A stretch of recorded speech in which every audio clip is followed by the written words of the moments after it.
Hey, it's everyone. Whatever, here we go. Lesson 4. We're gonna do classes because object-oriented programming is cool. This is one of the most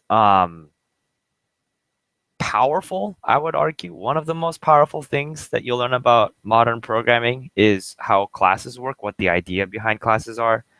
It's also the most difficult thing for new people to wrap their heads around because it's a very abstract way of working. Um, so the problem that existed in programming, I'm gonna bring lesson 3 back in here. So this code is designed to work from top to bottom, right? When the browser detects your HTML document, it's gonna go from the top of the document down to the bottom and run all of this nonsense line by line, right? Problem was is that back in the 80s, when you had one super nerdy dude who didn't smell very well and he was responsible for like writing all of your code, going from top to bottom and having only one person manage it wasn't that big of a deal.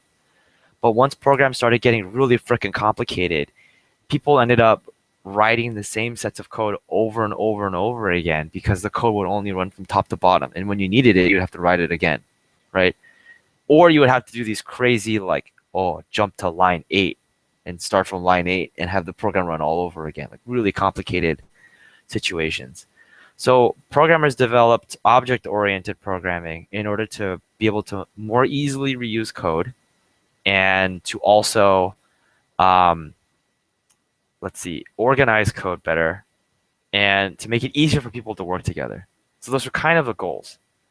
Uh, but in order to do that, you had to have a way in order to group useful bundles of code together. So when we went over functions in lesson 2, I'm just gonna create a new document. Forget this. Let's do this, and we're gonna do doc type. Oh,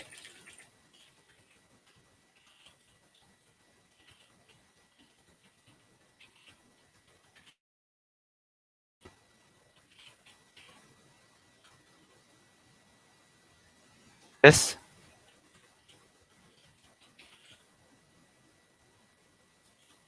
head, head, body, body, script, JavaScript, and we need to import the stupid CDN thing. Or is it?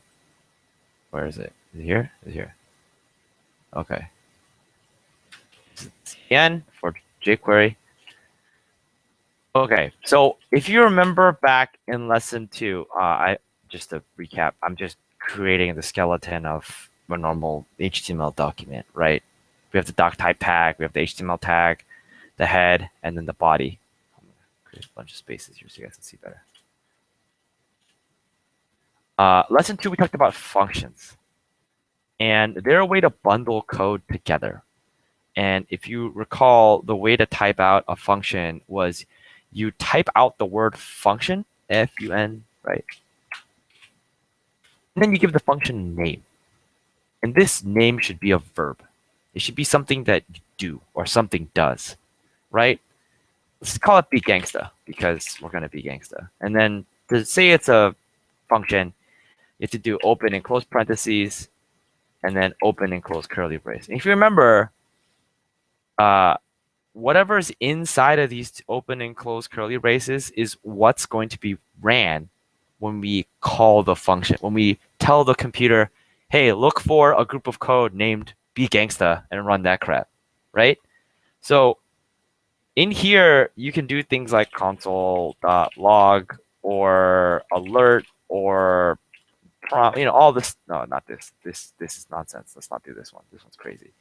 Yeah. Well, John says, what? Like whatever. And when you later on in the code ran, when you say be gangsta and open and close parentheses, your browser sees this and then it runs this bundle of code. Okay. So in JavaScript, functions are well, in every language really. Functions are ways for you to bundle actions together.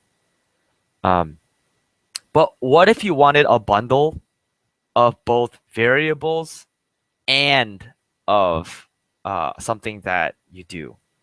Okay, so instead of uh, like let's say being gangsta included dropping it like it's hot. Okay, so you have like you wanted to do something like number of times it has been dropped, right? Okay, if I run be gangsta, number of times it has been dropped. Like if I did this, if I printed out Little John says what and the number of times it's been dropped, every time I call be gangsta, number of times is always going to be 0. Okay, it's freaking useless. If you're a gangster, you're gonna drop it way more times than 0, right? So you can create a function. You can create an argument, something that the function takes and does something with it, right? You can say uh, drop and count, okay? And you can set it to be like this, right? So whatever you pass into be gangsta gets saved to the number of times it has been dropped, and it gets printed out to the console here. Yeah. Yeah. So if you wanted multiple, they're called arguments to a function or parameters to a function. They're things that you give to a function to do something. And if you wanted multiple arguments or multiple parameters, you separate them by commas. Like you put the arguments inside of the not the curly braces, just the parentheses. Curly brace says what code gets ran. Parentheses says what the function is given. Okay. So I could say like, I don't know, number of mixtapes dropped. Okay. It could be anything, right? So I'm just gonna get rid of this for now. Let me leave it as one argument. Be gangsta, I could pass in like 50, right?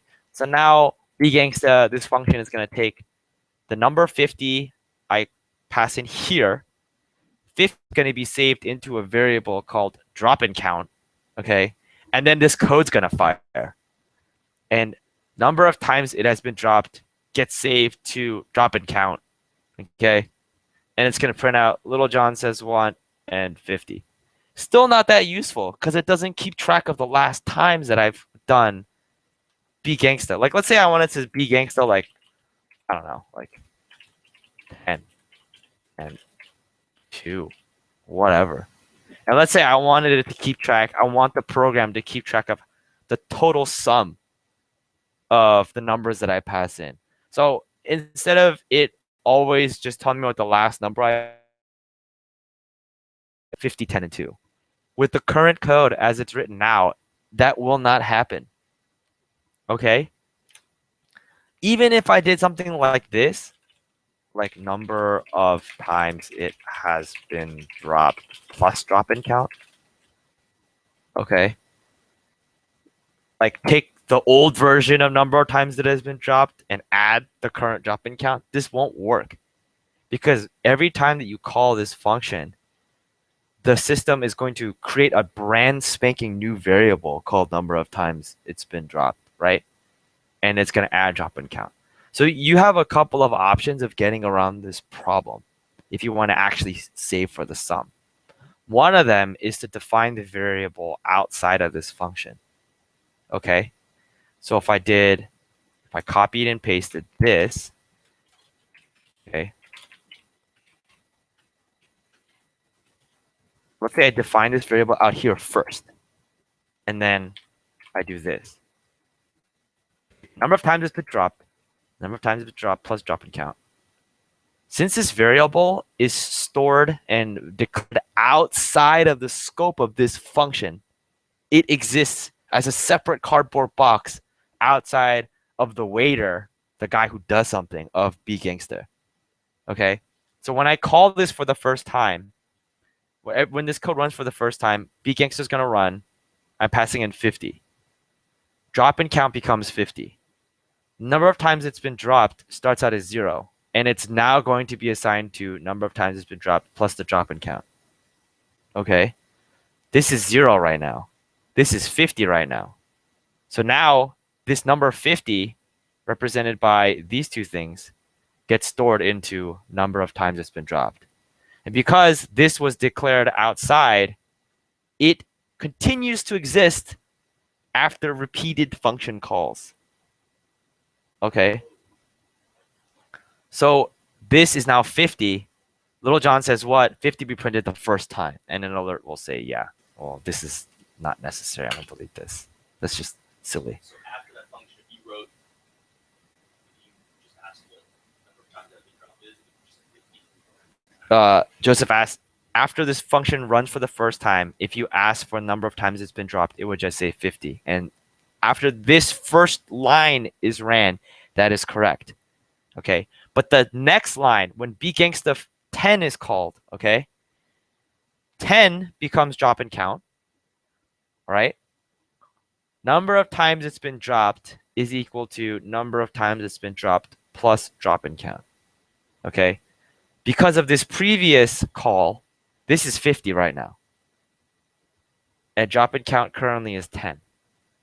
50 plus 10, 50 plus 10 is 60.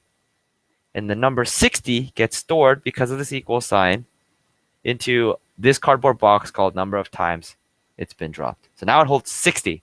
At this point when you call this, right, now it says 60 number of times it's been dropped. And little John's going to say freaking 60. That's going to happen. Now, the third and final time this gets called right here, you're passing in 2. 2 gets saved into a variable called drop and count. Number of times it's been dropped equals number of times it's been dropped plus drop and count. This is 60 now, right?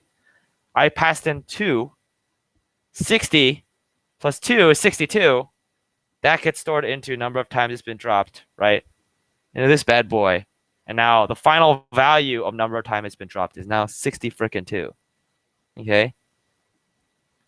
So there's a couple of oddities about this. I mean, there's a lot of use cases where you would want to do something like this, where you would want to have a variable that's manipulated by a function. Okay? For example, one of them would be like a bank account statement, right? Let's say that instead of this, I'm going to do a fancy thing that Sublime lets me do, and I'll call it current balance. Okay? And I'll call this deposit and deposit amount. Okay?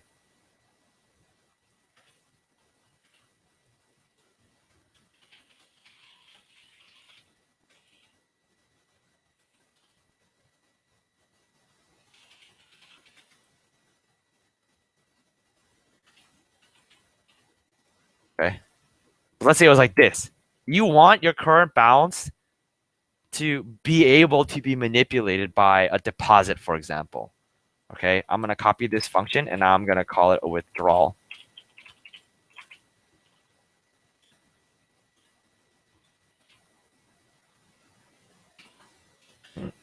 Oh, no. Stop it.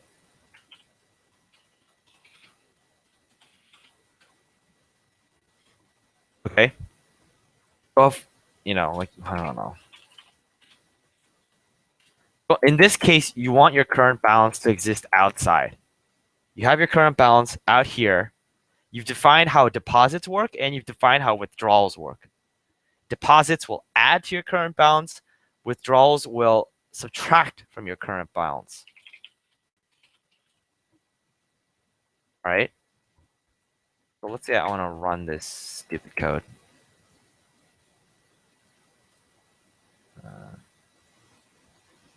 Where did I put it? This one.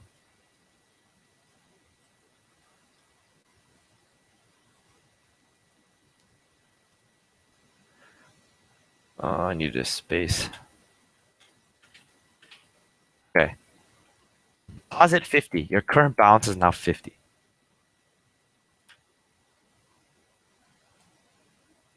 Current balance is now 50, right?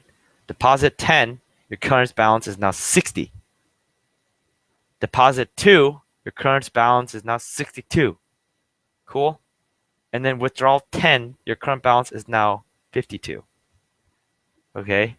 So in this case, having variables outside of these functions and allowing the functions to manipulate the variable is useful. Okay? And it's also useful for readability purposes. By saying deposit and withdrawal, when a coder or when you later on, right, are looking at this code, seeing deposit, deposit, deposit, withdrawal makes a lot more sense much more quickly than doing something like this, current balance plus equals 50, right? Current balance plus equals 10. Okay.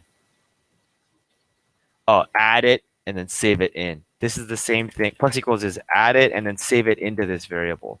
Take the current value, add the thing on the right, and then save it into the variable on the left. This is shorthand. It's also like plus, plus, minus, minus, the same thing, right?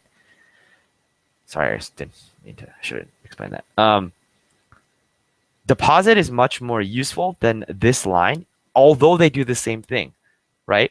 And the reason deposit is more useful is because it allows you to bundle additional code that allows you to express the intent of a bundle of code better than just a single line that does exactly what you want.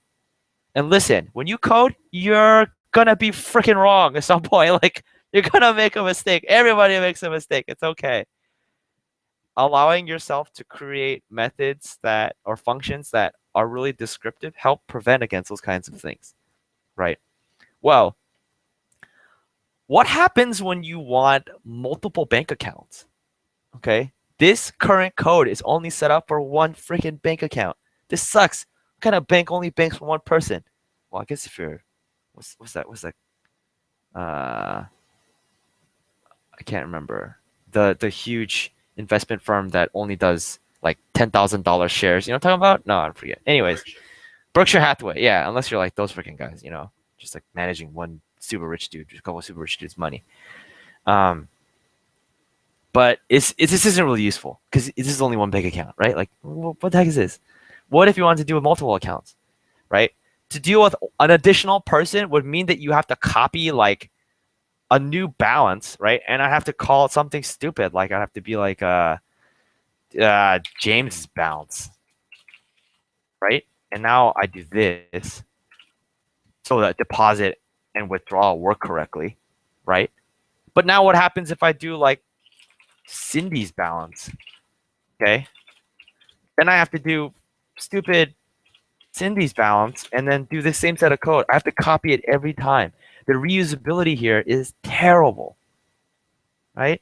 It's like a 5-year-old took crayons and was trying to do this. Like, it's the worst situation. So we want to figure out a way to make this code as reusable, but still maintain the intent behind the original code as much as possible.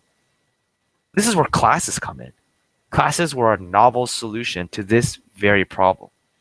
Be able to bundle code, to be able to bundle data, and to be able to reuse both of those things as many times as you want.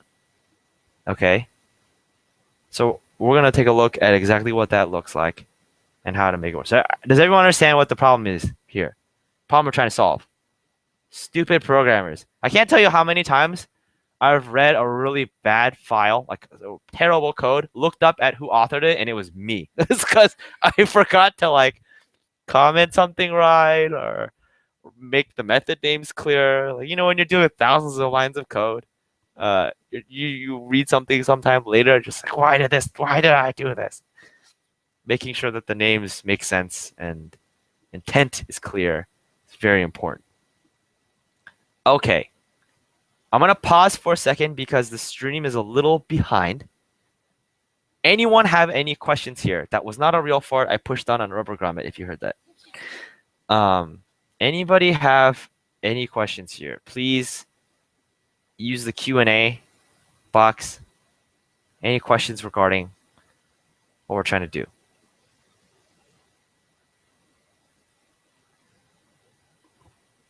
You guys should eat some of that, by the way. Snack box. See why. Just seriously take anything. We have this giant back box of bowl of snacks that CY provided, my roommate CY provided over here. I'm telling them to eat. Anyways, okay, so there's no questions. Please continue. I'm going to push this code down. I'm going to comment it out by doing this. Okay, so what this says is everything after this slash star commented out up until you see another star slash. So now this is all commented out. It's not going to run. Fine. Okay. JavaScript is kind of a weird language when it comes to object-oriented programming because classes aren't really a thing. In other languages, classes are like really important. A lot of special keywords are given preference to be able to handle classes. There's a lot of protections. There's a lot of safety involved. I'm going to eat a snack right now. 1 second.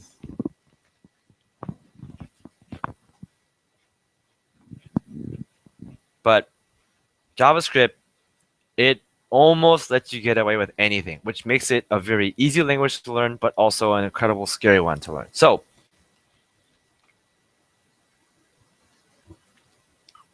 here's how you do a class in JavaScript. Okay? You're going to define the name of the class. Okay? So this should be something that you want to reuse. And it should be a noun, person, place, thing.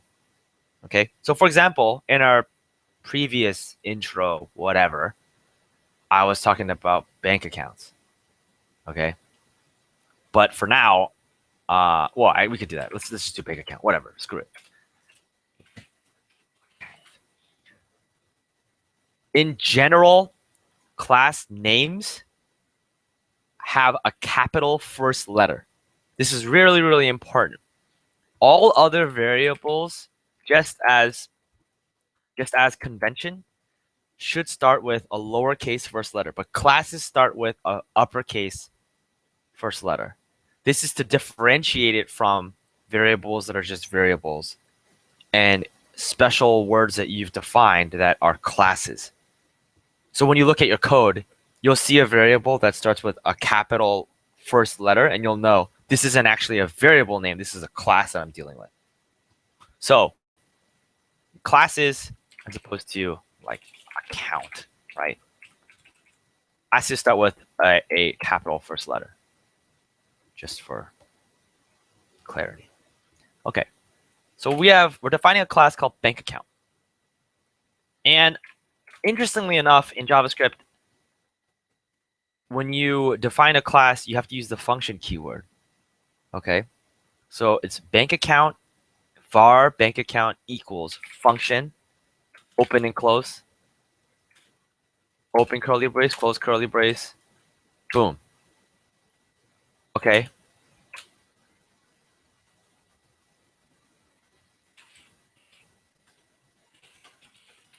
I just wanted to see if that's going to do anything. Okay. So now we've defined a class here. It looks a lot like a function, right? It looks like a variable that's holding a function. And in JavaScript, that's kind of how it works, actually, right?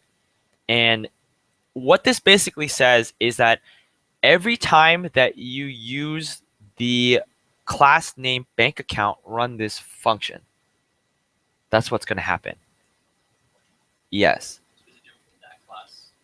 You know how we like ID equals something, but class equals something that doesn't do it. Yeah. So Joseph is asking about this. Is it different from when we use the keyword class? It was, yeah, keyword class here. Yes. These are two different things, and I'm sorry that's confusing, but they are two different things. In HTML, right? In HTML, you have a class attribute, right? And the class attribute defines a collection of HTML objects that are all labeled the same way. Okay? In JavaScript, when you're inside the script tag, classes represent reusable blueprints for objects. And I'll explain what that means in a second. but those are two different things. In HTML, you're labeling, you're marking existing elements as part of a group of things. In JavaScript, you're marking bundles of variables and methods as part of a group of one thing. Okay. Any other questions? Anytime, chuck them in the Q&A. We're gonna keep going. Everyone good? You guys good? Cool. All right. So bank account. You're saying that when I call this class name bank account, you're gonna run this function. This function is called a constructor, and a constructor is a special function that gets called when you instantiate a class. That's a lot of really fancy words. Let me break that down, okay? Instantiating a class basically means that you're going to create a variable that has everything included in the class. You can think of a class as a blueprint, all right? So bank account, for example,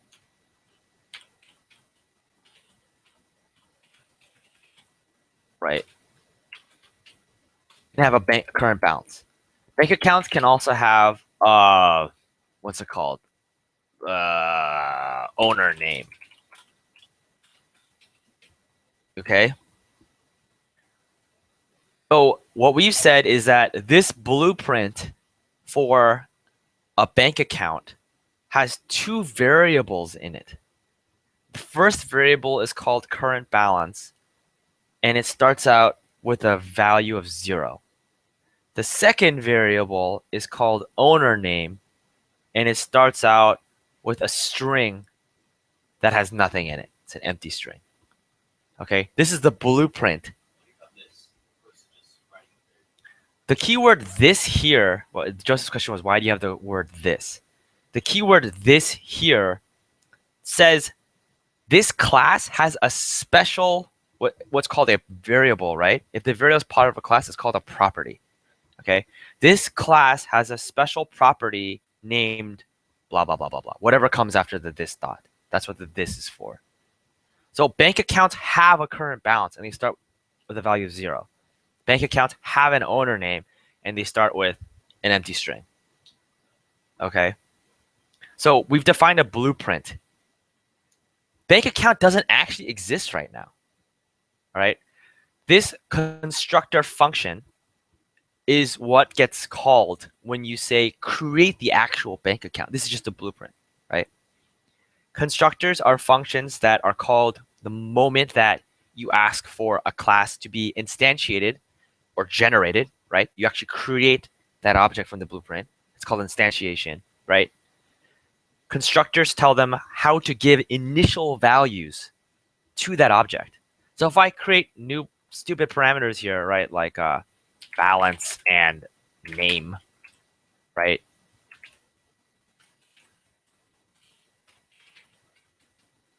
What this says is that when you create a bank account, the first parameter gets set to the current balance, and the second parameter you pass in gets set to the owner's name.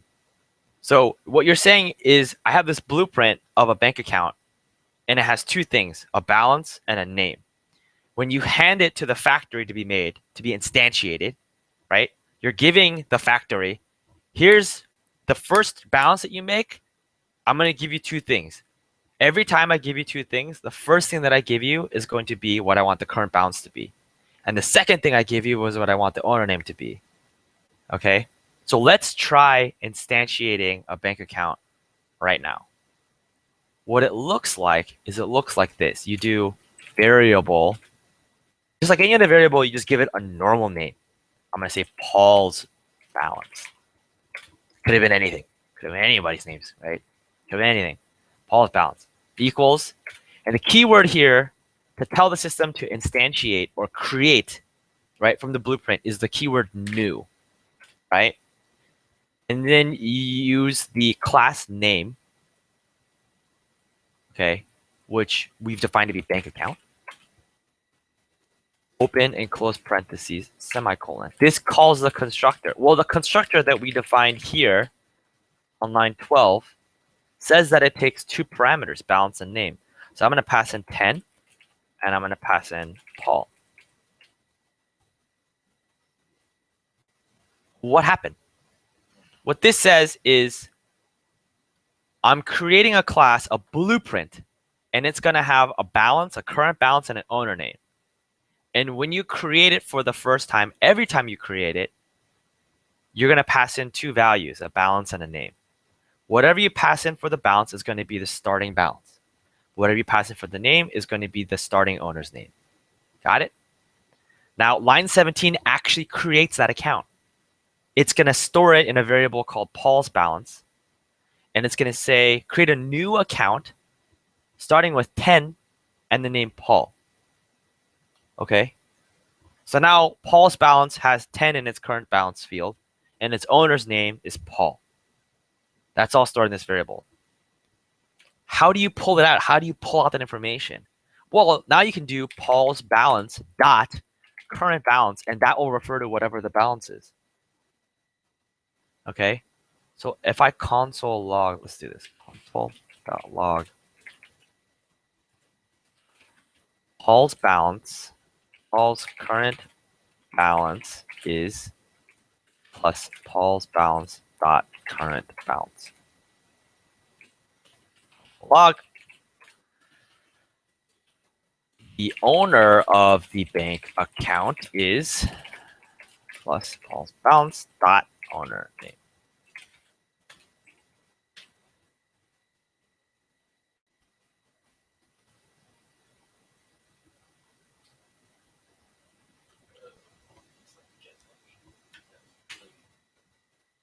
Joseph just said, oh, it's like the get function. It's pulling from a resource. And yes, that is exactly what it's doing. These, when you refer to an instance, right, we instantiated this class. When you refer to an instance, when you refer to a property of an instance, oftentimes the property is called a getter. You're getting the value currently in the instance of an object. There's a lot of keywords here that you have to understand in order to get classes. That's what makes it really confusing. But in general, you just have to remember that classes are blueprints. Instantiating gets you an object, and objects have all of the properties that are defined by that blueprint that's in the class. So I'm going to save this. I'm going to refresh the page, and you're going to see two console logs come out here. One of them is going to say Paul's current balance is and the current balance. And the second one's going to say the owner of the bank account is and then the name. Let's do this.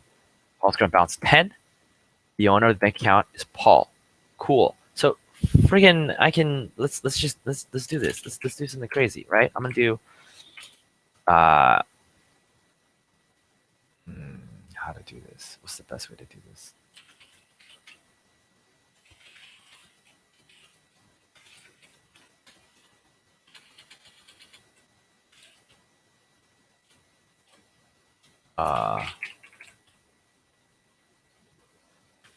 Copy this.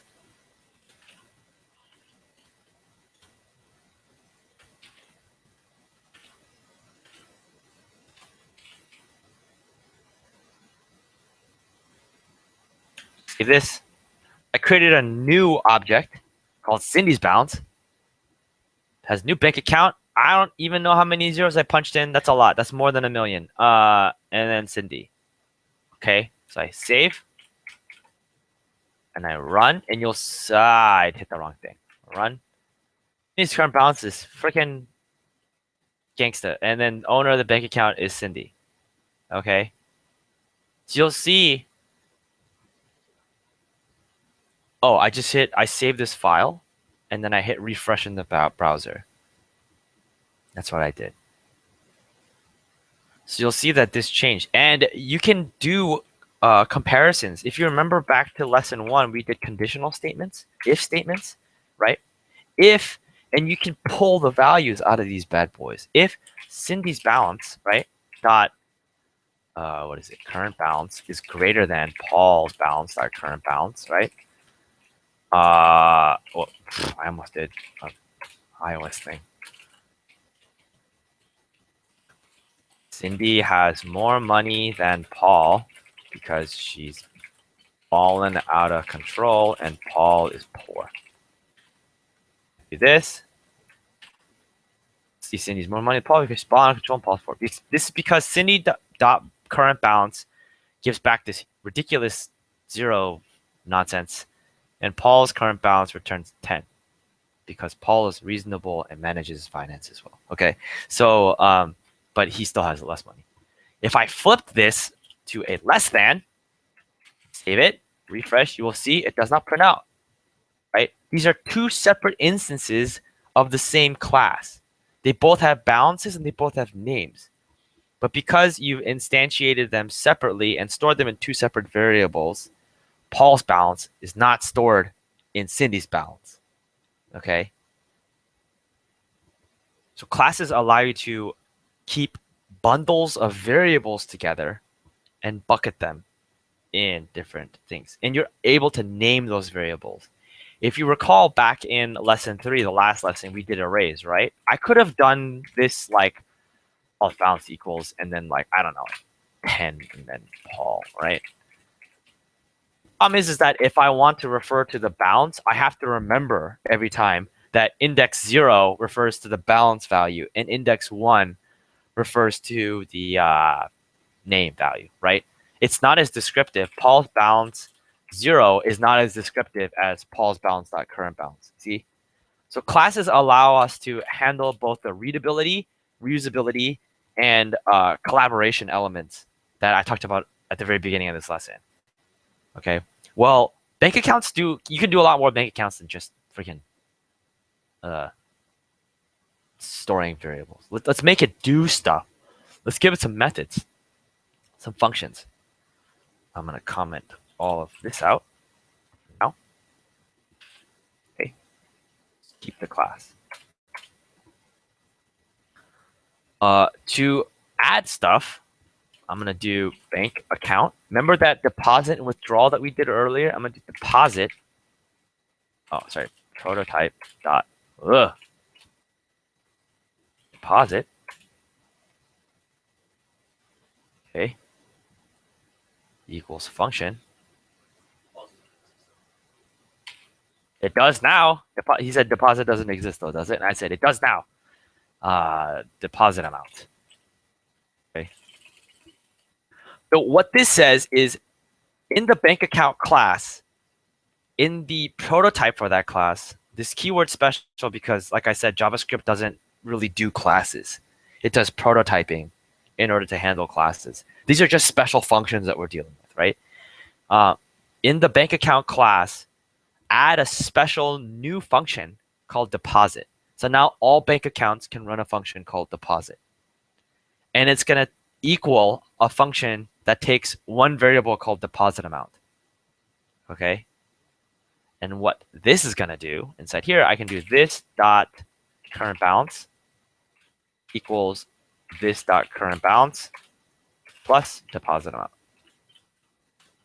I can do that console.log deposit new balance is plus this dot current balance.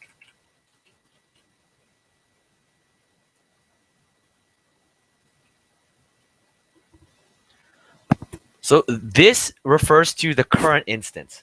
So whatever the current instance is that calls this function is then going to take the place of the keyword this. So let's say I said Paul's balance, right? I said Paul's balance deposit 10. This becomes the instance of Paul's balance. That's what the this keyword means. It takes the place of whatever current instance is actually calling the method. So what I'm saying is that every bank account now has the ability to deposit. Okay, and it's going to take one value and you're going to add it to the current balance and then print this out. And I'm going to copy this and do a withdrawal.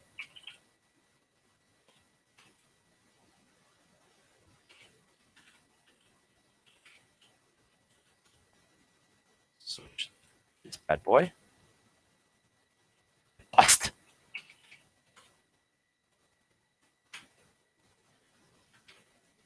So now every bank account has a deposit function and every bank account has a withdraw function. So now when I do this one, Paul's balance dot deposit, and now it knows where to find this. 10. Cindy's balance dot deposit 4. 4. Okay. Save this. Run it. New balance is 20. New balance is 1,000,004. Okay. So if I did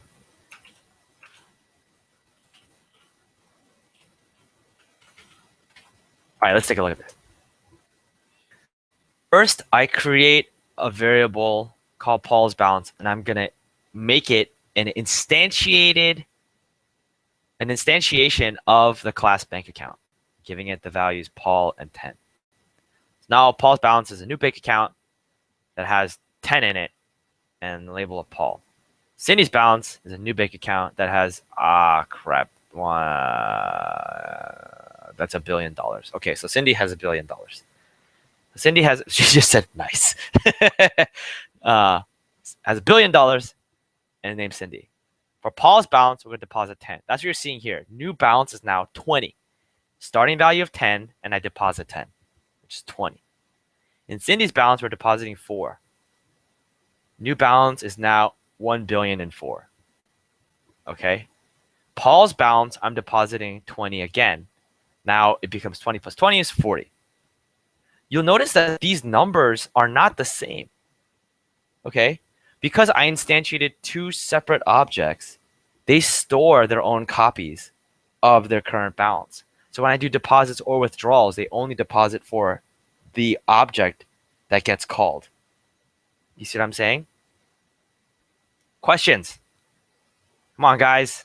This is easily one of the most difficult parts of programming, so there has to be questions here.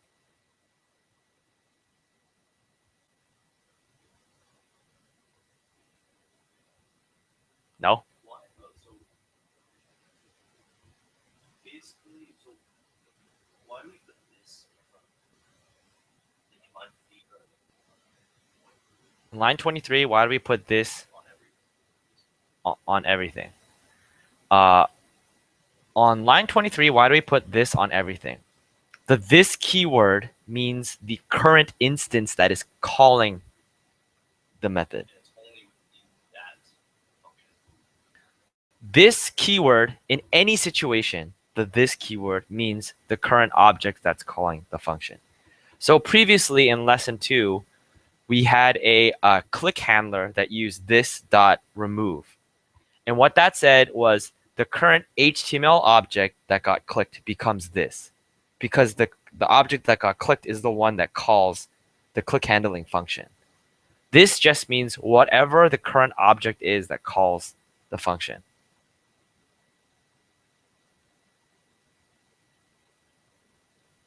Okay, any other questions? Otherwise, we are going to move forward. Let me make sure. Oh shoot. Okay, I made questions for one more thing, which is unfortunate, but I'm gonna do it. Oh, I don't know if you can do this in time. Okay, I'm gonna try. All right. So I'm gonna comment this out. The other really cool thing that you can do with classes is what's called inheritance. And I can't believe I'm going to try this right now, but I'm going to do it. Let's see. Whoops.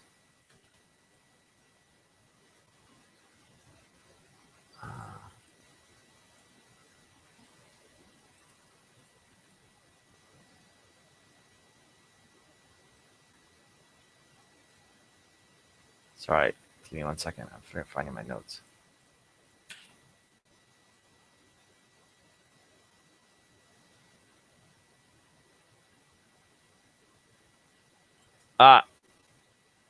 Okay. So let's say that I have a class called person, right? It just looks like this. Person takes a first name, and then the current person, their first name becomes whatever you pass it. No big deal. No big deal. And a person can do two things. A person can walk, and just whenever walk gets called, it says I'm walking. And when they say hello, it says hello, I'm whatever the name is. No big deal. Cool. Well, I am going to create a special kind of person. And this kind of person can do everything a person can do and then some, right? So it's like I created a class called human. Men are humans, women are humans. They do everything a human can do, but they also have things that not all men or not all women, right? Women do things that not all men can do. Men do things that not all women can do, right? There's differences. So you could say that men and women are subclasses of humans, right? They have everything that humans have, but they also do additional stuff. That's what subclassing is. Subclassing is you copy everything from a class and then you add additional functionality that is special to that subclass. So I'm going to create one called student. Okay. So first thing I'm going to do is to create a subclass, the first thing you actually need to do is you need to create a constructor. So here, when we defined the class, we started with the constructor. We started with the function that creates the actual object. But with the student, with the subclass, we have to start with the constructor. And we don't save it in a variable. Okay. So you do function and then the subclass's name, student, right? And here's the thing that I'm going to have a student do. Students are going to have a subject that they're going to study. Okay. So just like the person, students have a first name. They share all the same properties that their parent class does, right? Men and women share all of the parent properties of humans, for example, and subject of study. Okay. When you create a constructor for a subclass, you have to make sure that you call its superclass. And you literally do that by doing the name of the superclass call this first name.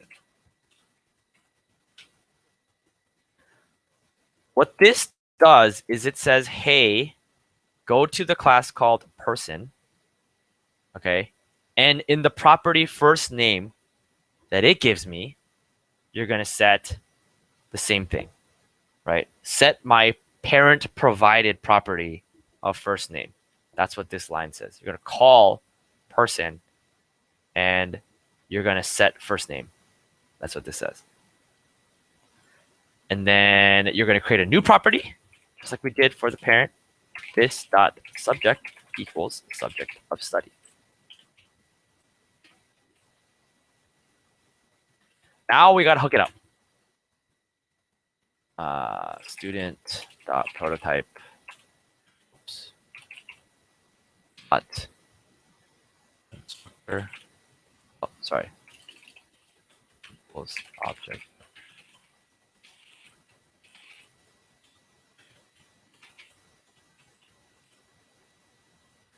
So this actually says that my parent class is person.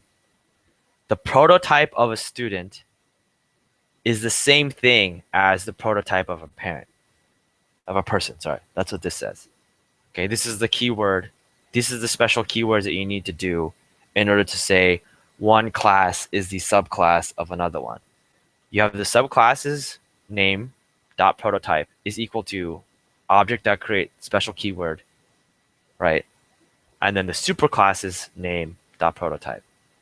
This says the student's parent class is person. That's what these lines say.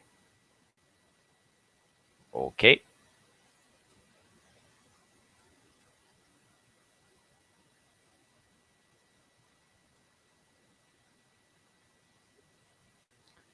And now you say student dot prototype dot constructor equals. So this line hooks up everything from the person, parent class into the student. So if you were to do new student and pass in first name, right? It would call person's the person's constructor here. This line says instead of doing that, the constructor for the student is going to be this function that we declared earlier. That's what this line says to make sure that we hooked it up correctly. Good. Because if you were to say without this line, right? Without that line, if you were to say young child equals new student, right? If you were to do this line without doing the prototype constructor, this new student would call person function, right? That's what would happen because the line previous says, hey, everything that a parent has, student has, right? So to make sure that we call the correct constructor, we add this line. Okay. And now I'm going to do a bunch of stuff. So we're going to do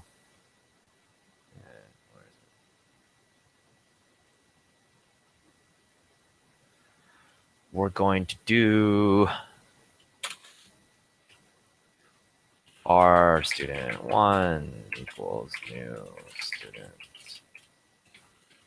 Janet.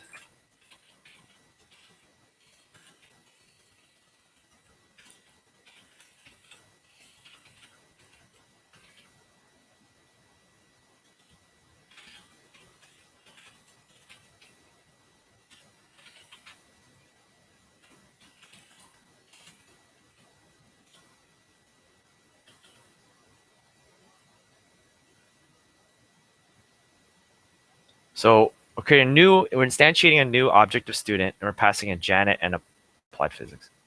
We're doing say hello and walk. Notice nowhere here, since we defined student, did we create the method say hello or the say walk.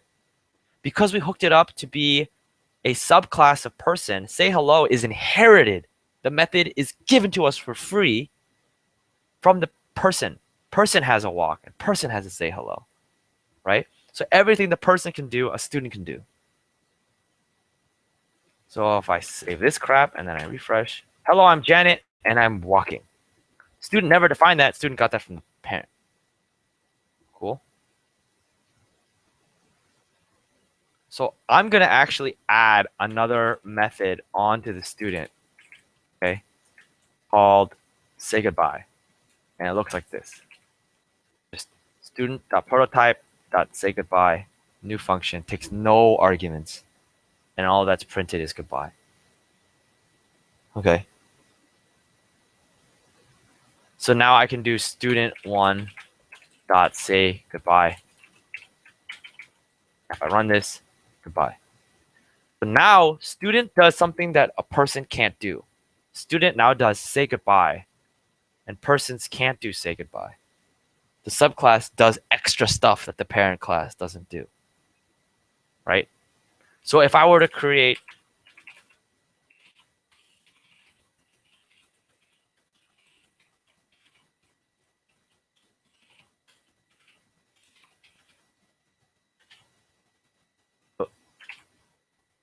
look at this.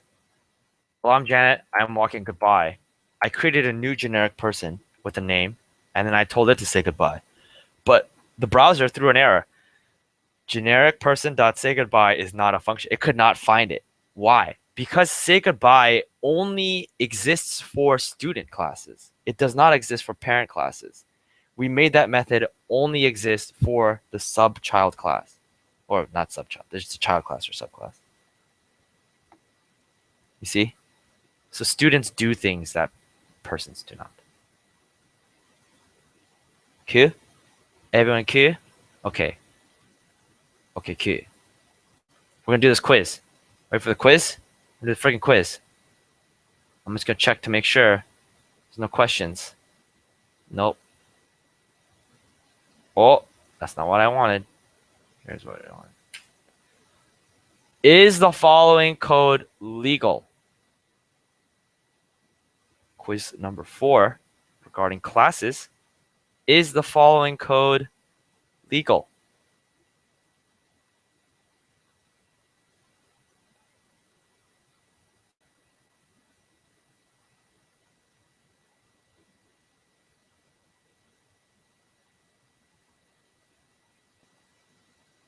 The correct answer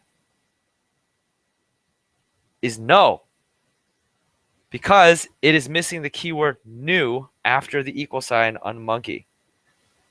Okay, to instantiate an object of a class, you have to use the new keyword. That actually tells the system, make this object. The new keyword. Well, Joseph asked, you don't have to name it. You're naming the variable monkey here.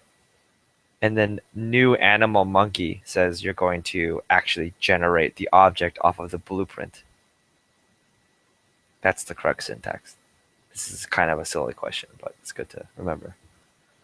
Next, what is the correct way to add a method to a class?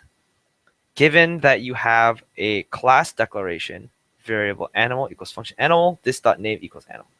Which one is the correct way to add the bark method to the animal class? A, B, C, or D?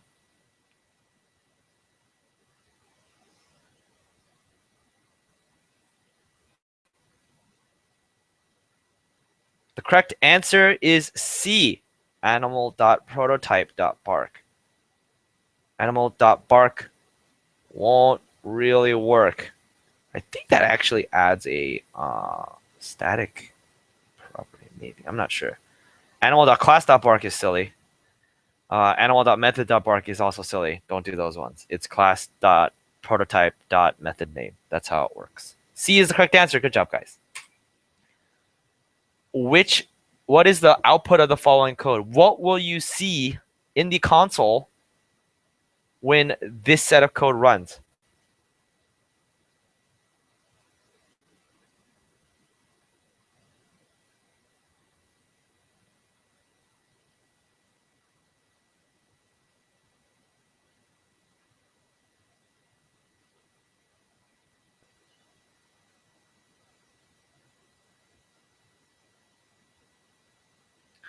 The correct answer is I can say my name is Monkey.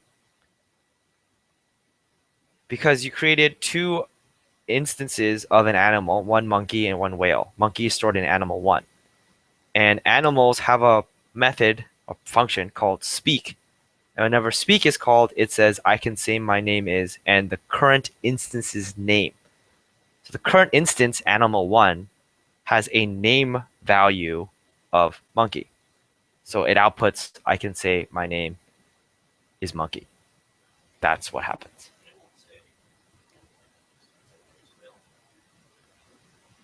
So Joseph's asking, won't it say I can say my name is Whale after? No.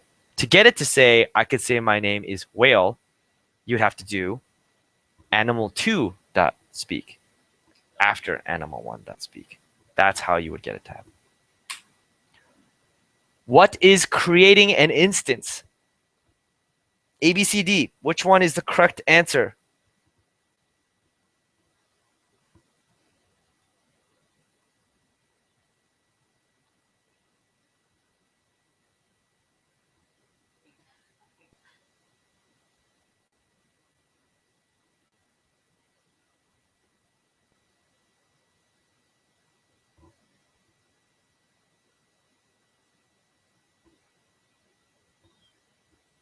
Truth be told, I worded these answers very poorly, but the correct answer is A. Nice. An instance is telling the computer, take the blueprint provided by a class declaration and actually create that object. So the class is the blueprint. The new keyword tells the factory to actually make that blueprint and it gives it back to you. B, a particular moment in processing of the code that is incorrect. The declaration of the skeleton of an object. The closest thing that would be this would actually be the class itself, because the class is the skeleton of instances of that class. D, telling the computer what parts of code to group together for reuse. That could be either a class or it could be a function. It could be a library. It could be lots of things, right? That's too vague of a description. And it's also not an instance. Moving forward, how do you correctly declare a subclass given that you have the following class? Given that you have a class called animal, its constructor takes one argument, and this dot name equals animal.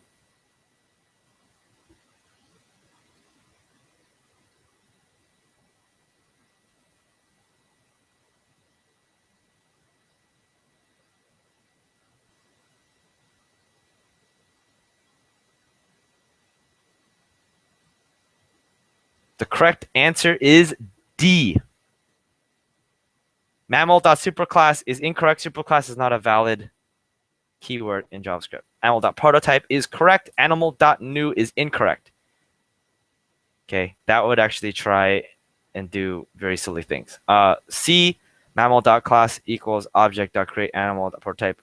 Class next to mammal is incorrect there. Mammal.prototype equals object.create animal.prototype says mammal's superclass is animal.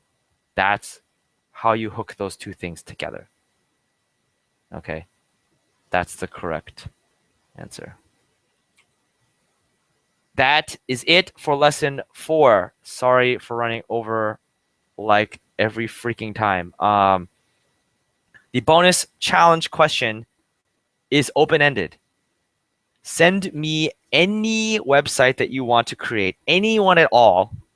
You have to use HTML injection from lesson 2. Okay. And you have to use classes and instantiation from this lesson.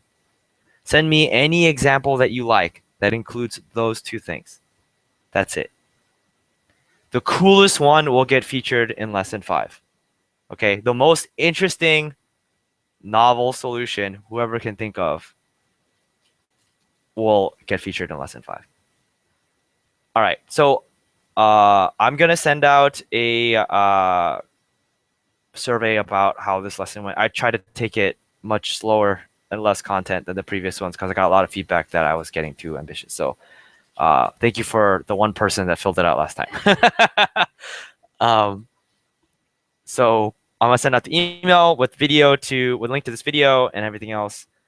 The next lesson I'm a little concerned about because the next lesson is going to be on open source. We're gonna start talking about how to pull other people's crazy freaking code into our own and how to get into Git and version control. After that lesson, I'm hoping that we do mobile development. We're actually going to start making mobile apps. Okay. The problem with the next lesson is that if you have a Windows machine and if you have a Mac, you're going to have very different experiences. So doing the lesson is going to be hard, but I will try my best to make it as painless and easy as possible. Also, for the next lesson, I highly recommend that you meet in groups, especially for the next lesson.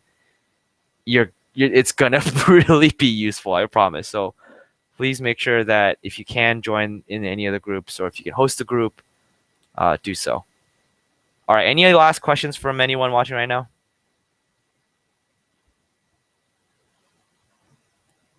Anyone cool? Nobody hates me right now. Okay. You guys know where to email me if you have any questions. Thank you so much. Everyone be cool. Have a good night.